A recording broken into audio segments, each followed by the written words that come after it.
Good afternoon and welcome to James Franklin's weekly press conference. We'll start with an opening statement from Coach and then we'll go to Mike Gross.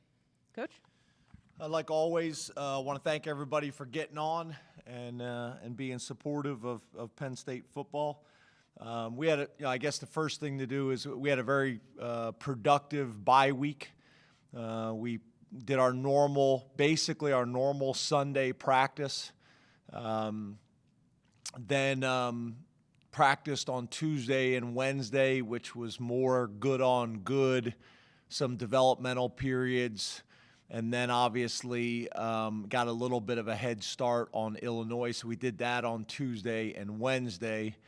And then Thursday, the travel squad had lifting and running. And we've always had a Thursday developmental squad scrimmage. And we kind of amped it up even more so this year. We went into the stadium, had a full scrimmage, had coaches and players mic'd up, did some internal media with them after practice, had a really good experience, which I think the guys enjoyed.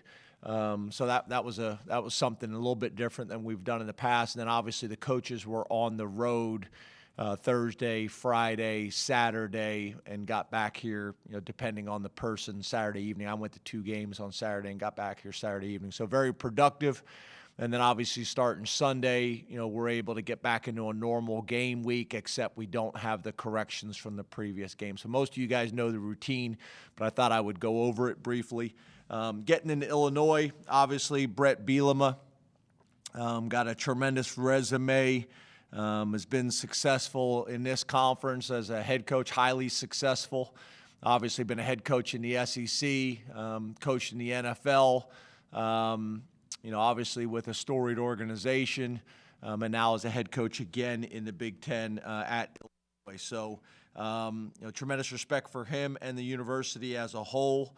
You're talking about a team that returned 17 starters, 6 on offense, 8 on defense, 3 on specialists, and then also I think one of the oldest teams in college football. I think they have 22 super seniors, which is the highest in the nation. And obviously there's some advantages and strengths that come with that. When you talk about offensively, Tony Peterson and his background obviously came from Appalachian State. Everybody's got a ton of respect for what they have done at Appalachian State for a long time. Everybody was a little bit, I think, surprised when Brett kind of went out of his normal mode in terms of offensive coordinators and their background and how they are stylistically. Tony's got a tremendous amount of experience, has been coordinating for a very, very long time. We've been impressed on offense with Chase Brown, running back, number 2. Number 1, wide receiver, Isaiah Williams. Obviously he can do a lot of different things for him, both as a wide receiver / running back / quarterback, obviously. And then I've been really impressed with the freshman, number 0, Josh Mccrary, the big back out of Alabama. I've been impressed with him. Defensively, Ryan Walters, obviously this is Brett's background as well defensively. But Ryan Walters, you look at his background and his experience being at Missouri as the defensive coordinator before coming to Illinois. We've been impressed with defensive tackle number 96, Roderick Perry, DN number 99, Owen Carney, linebacker number 35, Jake Hansen. Seems like he's been playing there forever. And then linebacker number 33, Isaiah Gray, are guys that have jumped out on film. And then they have an experienced special teams coordinator in Ben Miller, who came from the Air Force Academy, been their special teams coordinator for a long time. So we've gone back and researched all their film as well.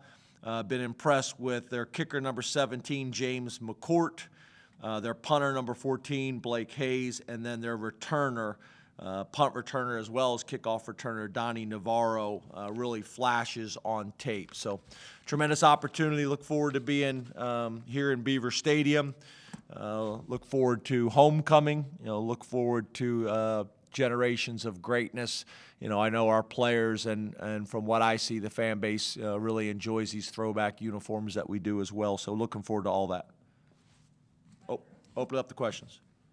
Mike Gross, LNP News. Mark Brennan, you're next. Good afternoon, James. How are you? Good. How are you, Mike? I'm good, thanks. How have you divided up the reps among the quarterbacks last week, and how are you planning on doing it this week? Yeah, so we are going to split the reps between Taekwon and Vayu. We'll split the reps. And like I think someone asked me that question the other day about, will it be a competition? I think it's always a competition, but it's probably magnified a little bit. We've looking at those guys very closely in practice and in the scrimmage periods and things like that. So we will split those reps between those two evenly and make it a competition. Mark Brennan's Lions 247 with Fight on State, and then Greg Pickle.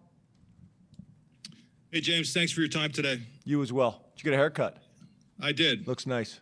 I appreciate it. Thank you. I envy those days.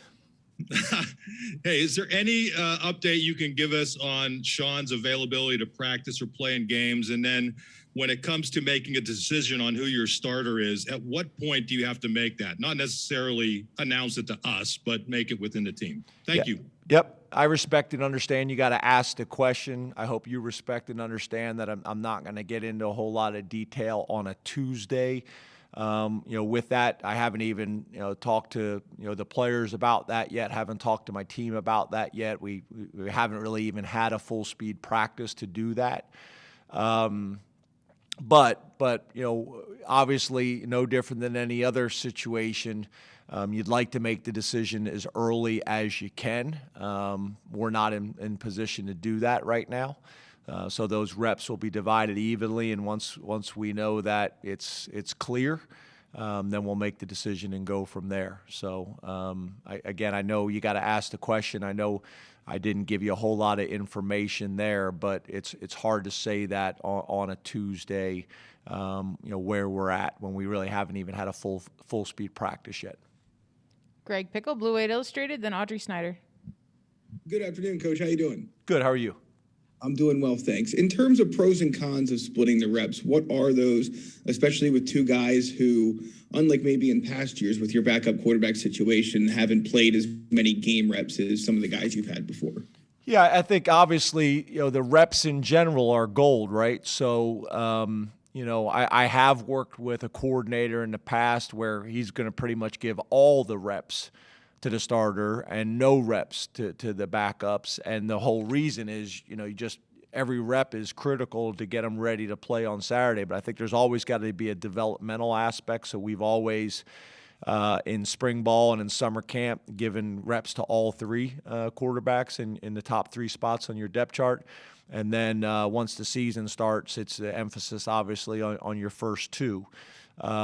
So, yeah, I think right now, we're even just based on where we're at with those two guys. But I think whenever you can obviously decide who your starter is and then be able to slant a few more reps to your starters compared to your backups, and that's not just a quarterback, that's at every position, right? That chemistry, that cohesion of the group is really important. So, that's what you'd like to do. But right now, I think our plan is to split it pretty evenly. Audrey Snyder, The Athletic, then Elton Hayes. Hey, James, good afternoon. Good afternoon. You said at the end of camp that it was obvious that Taekwon was the number two. I guess what has Christian done here in the last month and a half to kind of get in that conversation to split those reps? Well, I think, what's good about spring ball and what's good about, summer camp is you kind of have all the practices to look at, and then by day you look at the numbers. Right, your gut tells you one thing, and then do the numbers back it up? And not only by day, but then being able to take cumulative reps and look at that. But there's also growth that you're looking for. A player that's been in the program for a couple years should really be widening that gap, and a player that's been in the program less amount of time, he's got to close that gap as much as he can, but you also have to factor in the number of reps that they've been able to get in practice and the number of reps that they've been able to hopefully get in games. So it's not oranges to oranges, it's not even, but that also makes the argument, if it's close, it really shouldn't be. right? That the guy that's been in the program for a long time and the guy that's getting the most reps should be able to widen that gap. And right now it's somewhat close. So I got a meeting with both of those guys today, and kind of challenge both of them and let them know that we're going to be evaluating everything. And the good thing is both of them I'm very impressed with as young men.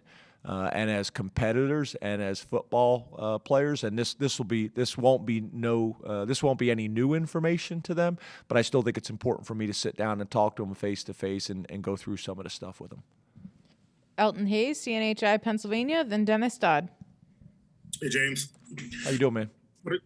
Hey, I wanted to, with PJ being out for this year, I know you mentioned last week, Devon and Keziah having a little work to do to step up to fill that absence. How were they last week? I know it was an idle week, but how were they in kind of catching on to things and getting up to speed?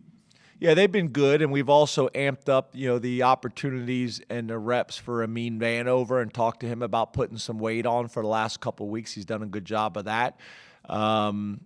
So Jordan Vandenberg's another guy that we've been, amping up their reps and opportunities and meeting times as well.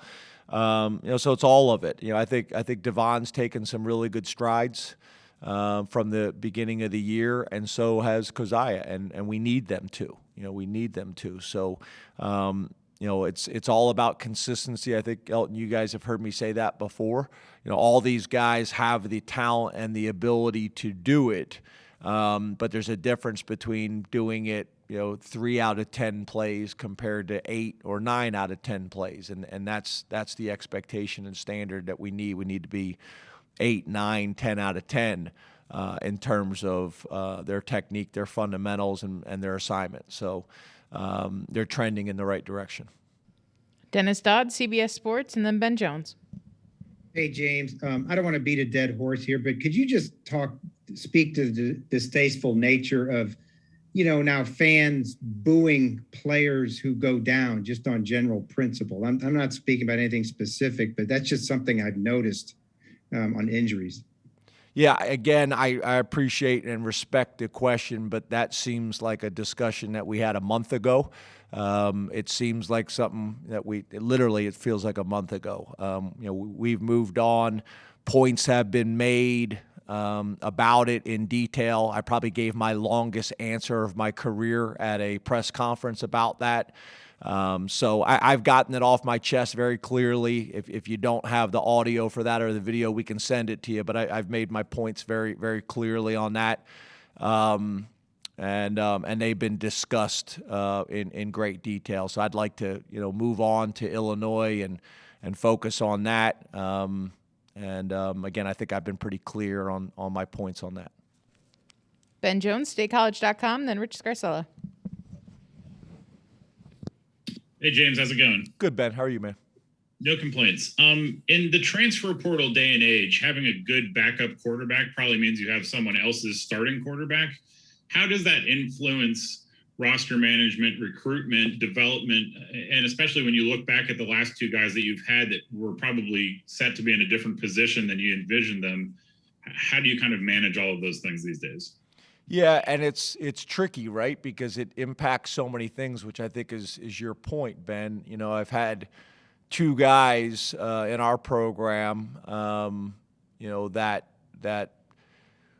we've had very clear discussions about how things were going to play out and how they were going to be evaluated. And then, when you're looking at going into the transfer portal and possibly bringing guys in, most guys want to come in and be guaranteed the starting job, depending on where they're at in their careers and why they're leaving. So you're talking about, where your program is, what your situation is. Did your starter just graduate? Makes it a very attractive, transfer portal designation. Do you have a returning starter that they're going to compete with? And then also the impact on your current roster as well as the impact on recruiting. So you kind of got to balance all of that and make sure that you're in a good situation. And trying to be as upfront as you possibly can and transparent, so everybody has all the information that they can make really good decisions with. So for us, that's the challenge, right? How to balance all of that and do what's right for Penn State, but also do what's right and be fair to these young men. So, it's a different situation. It really is. It is a different situation, and I'm not in the business, whether it's high school recruits or transfers. I'm not in the business of making promises. I think that's recruiting talk. When you tell, we had a player at another position that we would have loved to get at another position, not at the quarterback position, that wanted to be guaranteed they were going to be the starter. And I just don't know how you do that. I don't know how you do that. It's like, recruiting a kid out of high school and tell him he's going to play as a true freshman. I don't think that's the right thing to do for your program. I don't think it's the right thing to do for the kid. It's setting up unrealistic expectations. And what happens if they get here and they're not ready, but you've already kind of made that decision and already made that promise. So we try to under-promise, over-deliver as much as we possibly can. It probably goes against kind of some people's recruiting models, but I'd rather be, upfront and transparent about it in terms of playing time and things like that than the opposite. So we'll continue to be aggressive, and use the rules as they currently are built to put Penn State in the best position we possibly can. Rich Scarcella, Reading Eagle, and then Corey Geiger. Hi, James. How are you? Good, Rich. How are you? I'm great. Thanks. James, a few days ago, your name was linked to another high-profile job, LSU. And I was just wondering, do you ever get tired of addressing these kind of reports, especially internally? Yeah, so again, I appreciate you asking, Rich, and I've kind of already covered this. I know you're going at it from a different angle, but yes, you do. For me, I'm very. I guess the best way to describe it is I care what people think, and I want to handle things the right way all the time, with the players, with the staff, with the administration. I want to use the golden rule, right, and treat people the way you'd want to be treated. So yeah, I want to come to work every single day and do my job and help these players achieve their dreams, and the staff and do right by the university and the community. So yeah, I do. I did see Sandy's comments, and I do think, it's a positive, Rich, from the standpoint there could be a different conversation going on. And if there had to be a choice between two, I'd rather it be this conversation than the opposite. But yeah, I do. Sorry about that. Corey Geiger, DK Pittsburgh Sports, then Neil Rudell. Good afternoon, James. On Ben's question, you mentioned we'll continue to be aggressive and you use the rules as they currently are in the portal. Looking back on it over the offseason, were you as aggressive as you possibly could be with quarterbacks in the portal, or do you have any regrets over maybe not being more aggressive at all? Yeah, I don't see how we could have been more aggressive. We were thorough, and we evaluated every single guy that was out there. We had some guys come in and actually work out by the rules. And I think you guys heard me say a year ago that we were committed to doing it if we found the right situation and it made sense. But just to sign a guy, we actually think that would have been detrimental.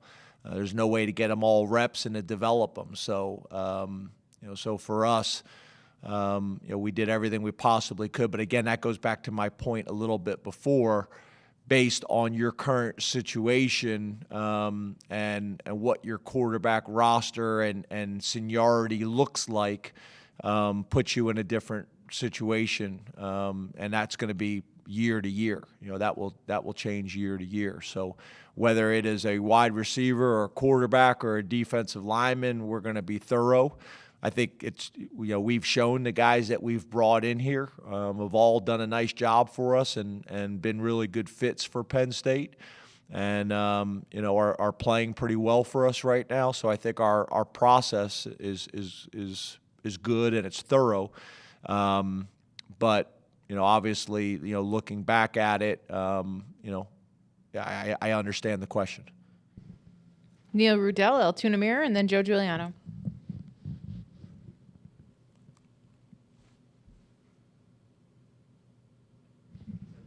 It hasn't clicked over. Still on Corey. Yeah. All right, we will come back to you, Neil. We'll go to Joe Giuliano. Neil, I don't think your audio's working. It's unmuted, but we can't hear you, so we're gonna move on. Sorry. Hello, James. How we doing? Good, thanks. How are you doing? Good. PJ Mustafer, I'm wondering if he's gone before the team at all, either at practice or in meetings, and still participating in everything. And I'm just wondering how his teammates still like having him around. Yeah, I think, Joe, you've gotten to know PJ pretty well over the last couple of years. He is just a tremendous young man. I've been actually asking a lot of people. Me and my wife were talking about this last night. Talking about this, with the coaching staff. He's handling it extremely well, like he does everything. But sometimes, Joe, when guys are handling things too well, that concerns me too. I kind of try to give him a big hug every single day and check on him and ask him how he is and tell him, if he needs anything, that we're here. My daughter Shola, made him some cupcakes the other day. Just trying to love on him and support him as much as we possibly can. But he's been at everything. He's right now he's on one of those. It's kind of like what you see the people in the mall kind of whip around on them, kind of little go-karts or whatever the heck they're called. He's whipping around at practice. He's at the meetings. He's at everything. I just saw him in the training room. He was on the bike and looked great and huge smile on his face. So we keep checking on him and making sure he's doing well. And I hope he understands and feels, comfortable enough to be totally honest with me and transparent and vulnerable, that if he is struggling, that we're all here to support him. And then I think the other thing is hopefully being able to get him in a position to get him fixed up, and then on the road to recovery as soon as we possibly can. So all those things are moving. We talk about it every single morning in our staff meeting, kind of go through our injury report and things like that. So everything seems to be going in the right direction. I always make sure that the parents are informed and involved in the process, and they seem to be as well. So, just continue to support him, and his leadership has still been extremely strong on our team, as I expect it would be. Frank Bodani, York Daily Record, and then we'll go to Daniel Gallen. Hey, good afternoon, James. Hey, Frank. Good. What can you share on Sean's progress to getting back to the field, and what stands out to you, how he's handling the situation as a team leader or captain, I think? Yeah, so he's as you know with Sean, he has shown his toughness over the years, both physically and mentally. I literally just walked, coming over here to the press conference and saw him in the facility. He kind of lives in there watching film and obviously now getting treatment and doing everything he possibly can to put him in the best position to get back as soon as possible, whenever that may be. So we'll see, but it won't be because of a lack of effort on his part. He's going to do everything that he's supposed to do from the doctors and the trainers and their recommendations. Make sure that the parents are informed and involved in the process as well. And then, as I've told you guys before, mentally, in terms of preparation and how he approaches the game, as good as I've been around. So, he's doing all the right things, not surprised by that. And hopefully that will put him in the best position to come back as soon as possible. So we have Neil Rudell's question. He texted it to me. Can you Neil, so tech savvy. Text savvy. Can you assess Taekwon's cadence and line of scrimmage management and whether he's improved since Iowa? Yeah, we've been working on it. I've been informed that's been a conversation in town. It's really no different than what we've been doing for my 8 years since we've been here. But yeah, I think obviously Taekwon has been able to get more reps with the ones and more reps with Mike Miranda, and it's been good. But again, like I said before, our operation has been pretty consistent for my 8 years and had not had an issue back to my time as an offensive coordinator at West Virginia. But either way, it showed up and it was a problem. But we're working on it every single day, and Taekwon's reps with the ones in practice with Mike Miranda, I think, has also been helpful.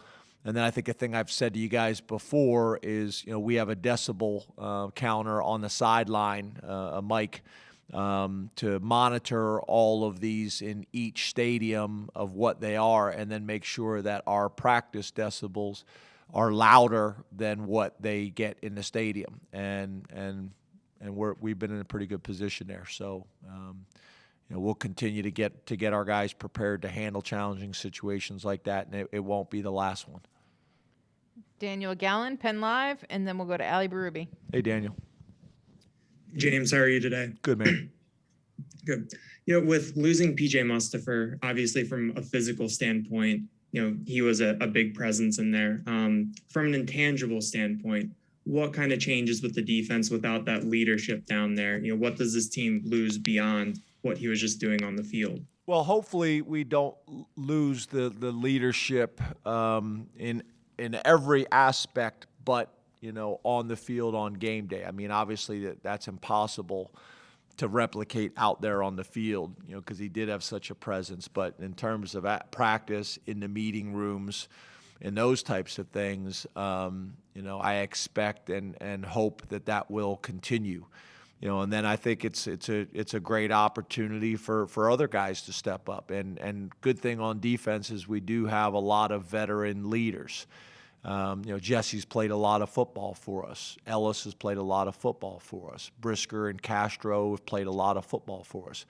Even AK, although he's a new guy to our program, he's now played a lot of football for us, and I think he really has got a good understanding of our culture and our standards and our expectation. And there's other guys too, but there's a group of guys that are veteran guys that have played a lot of football for us. Brandon Smith is starting to work into those type of roles. Tig is starting to, Joey Porter. I can go on and on and on. But obviously, two things. Those guys have need to bring a little bit more of that to the table, and then we need other guys that maybe weren't providing that type of role on the team to take a little bit as well. It's not going to be one guy that's going to replace him. We need 5 or 6% to Jesse, 10% to Ellis, so on and so forth, to make up for what we've lost with PJ on the field. And then all the other areas, I expect PJ still to be totally, invested and supportive, which I've seen. He's been phenomenal. Ali Berube, ABC 27, then Nate Bauer. Hey, Ali. Hey, Coach, how's it going? Good. How are you? Good. I fully anticipate you're not watching a ton of NFL football on Sundays like the rest of us, but both Michael Parsons and Odafe Owe are in the conversation for Defensive Rookie of the Year.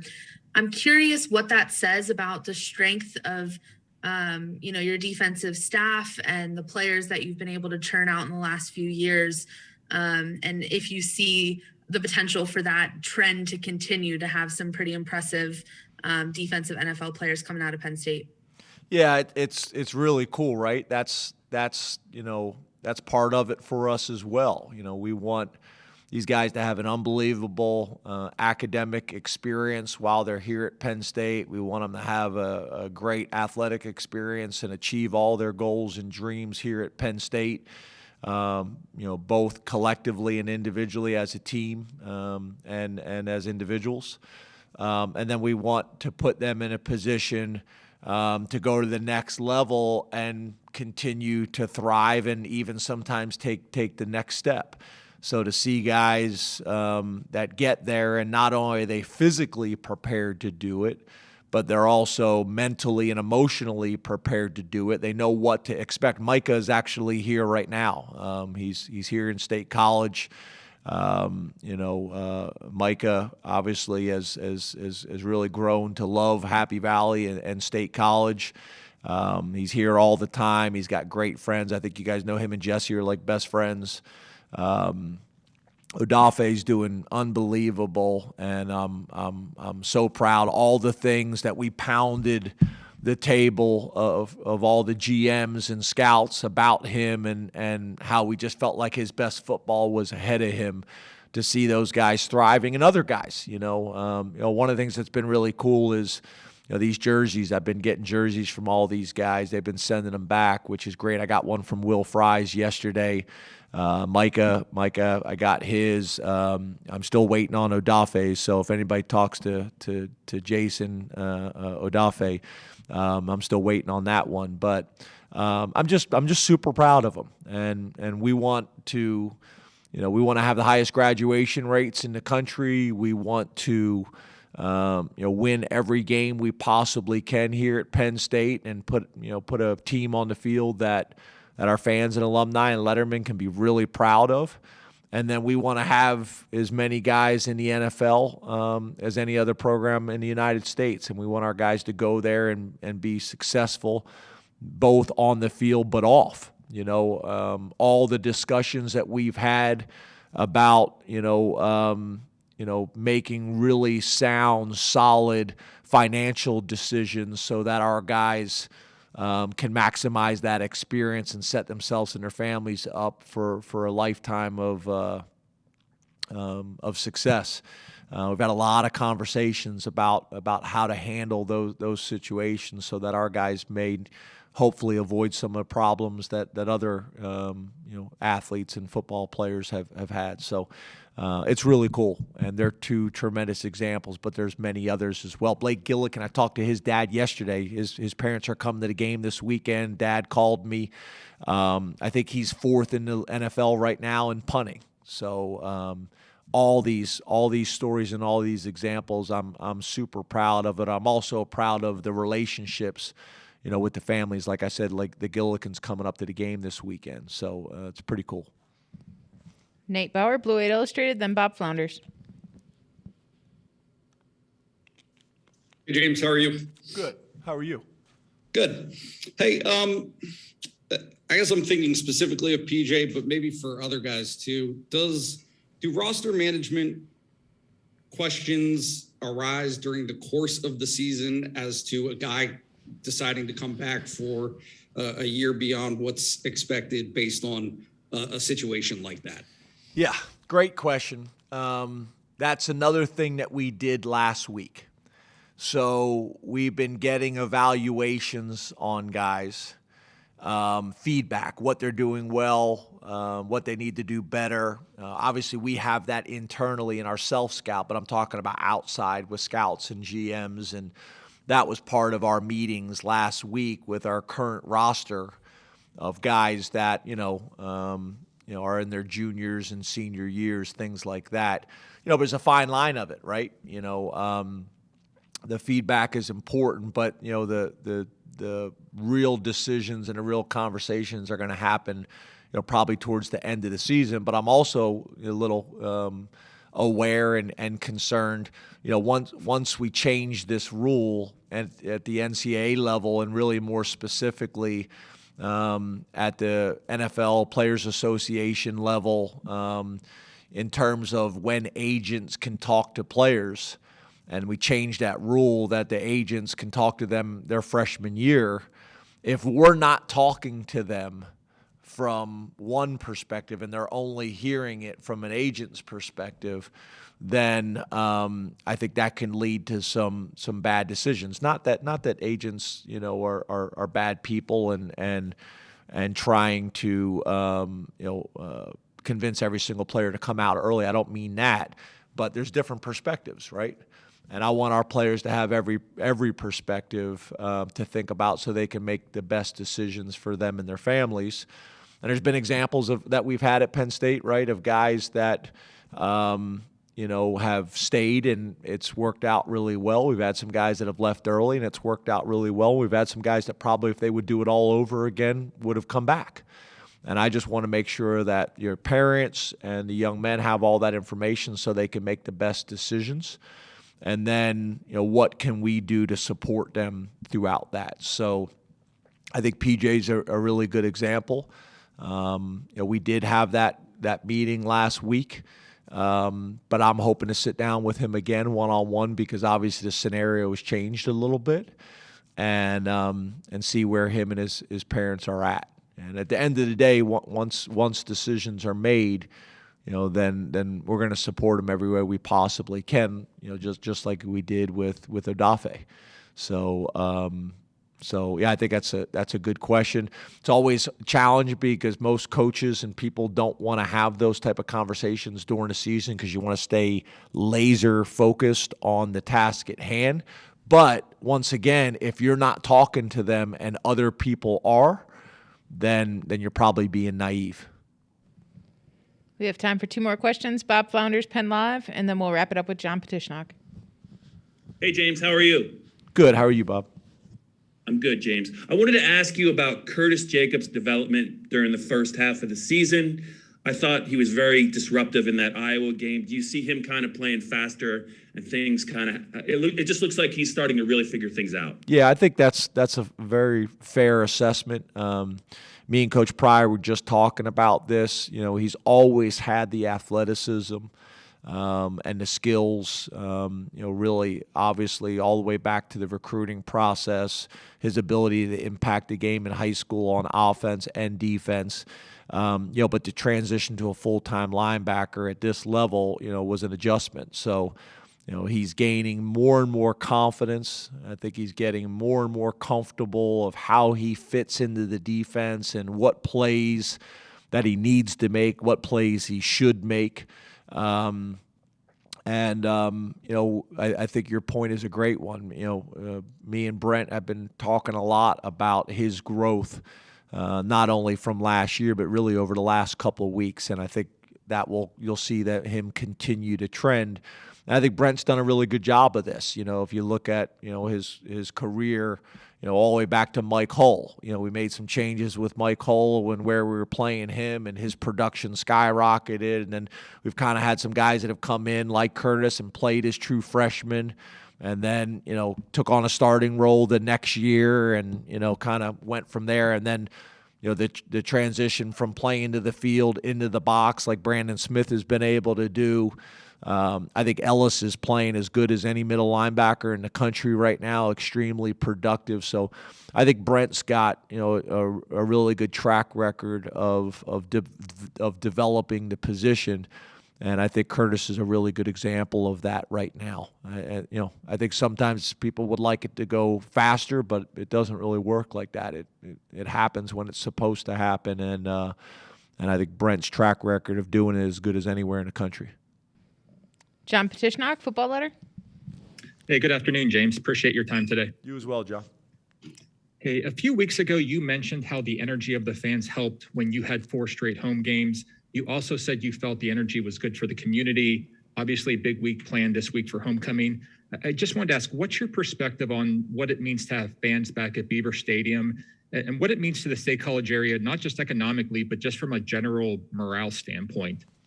Yeah, obviously I'm the biased football coach, right? But I do think it all matters. I know they impact us in a positive way. Whether it is on Saturday afternoons in Beaver Stadium, whether it is the tailgating and driving the buses to the stadium.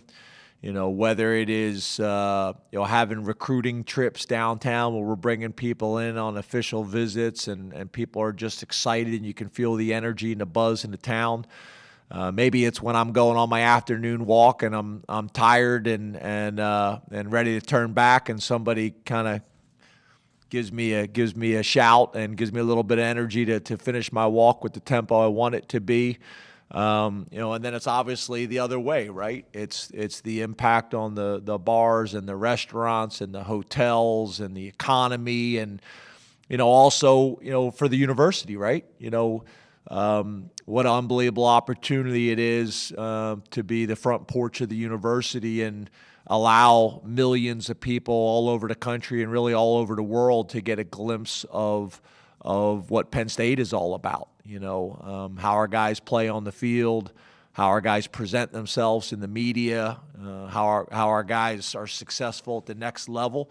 We're all in this thing together, and I think that's one of the things that I think last year helped us all recognize is we can't do it without the community. The community can't do it without us. And I think that's one of the things that makes Happy Valley so special. And I also believe there's still a lot of room left for growth on both fronts. And I think if we continue to support one another and work with one another, then I think the sky's the limit, for our community and for our university as a whole. Thank you very much, Coach. Thanks, everybody. Thanks, guys.